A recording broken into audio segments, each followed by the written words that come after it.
Assalamualaikum warahmatullahi wabarakatuh. Perkenalkan nama saya Lisnawati, NIM B022333, kelas keperawatan A 2023, Universitas Sulawesi Barat.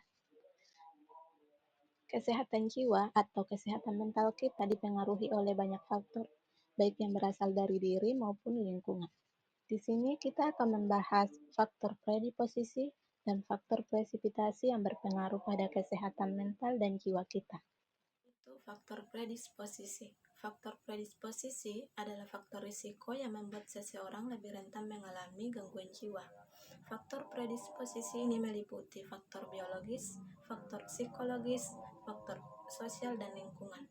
Contoh dari faktor biologis yang pertama itu genetik, di mana seseorang yang memiliki riwayat keluarga dengan gangguan jiwa yang akan lebih rentan mengalami gangguan jiwa karena faktor genetik tersebut.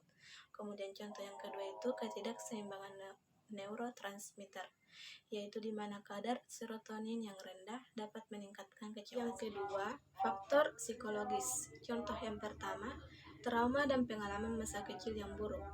Anak yang pernah mengalami trauma seperti kekerasan fisik di masa kecil bisa saja lebih rentan mengalami PTSD saat dewasa. Kemudian contoh yang kedua, pola pikir maladaptif. Seseorang dengan pemikiran negatif atau pesimis. Kemudian yang ketiga, harga diri rendah dan ketidakmampuan mengatasi stres. Tiga, faktor sosial dan lingkungan.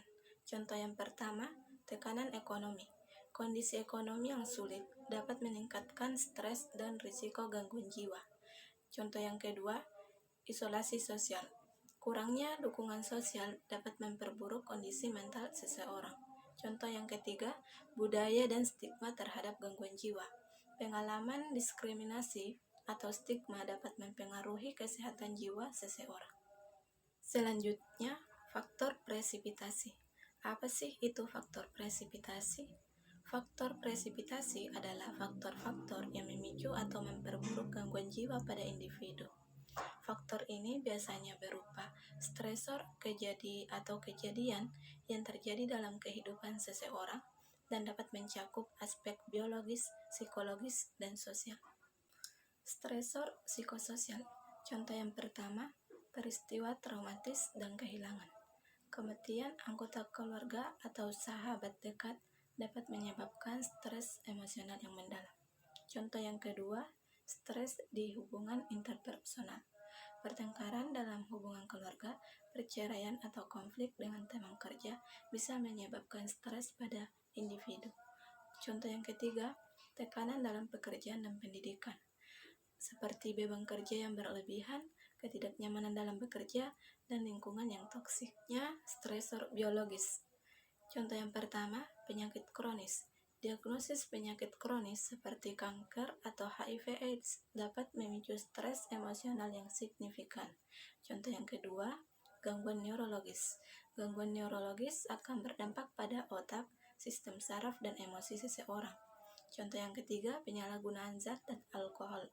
Ketergantungan pada zat dan alkohol menyebabkan masalah kesehatan mental seperti depresi, kecemasan, atau bahkan psikosis. Selanjutnya, stresor lingkungan.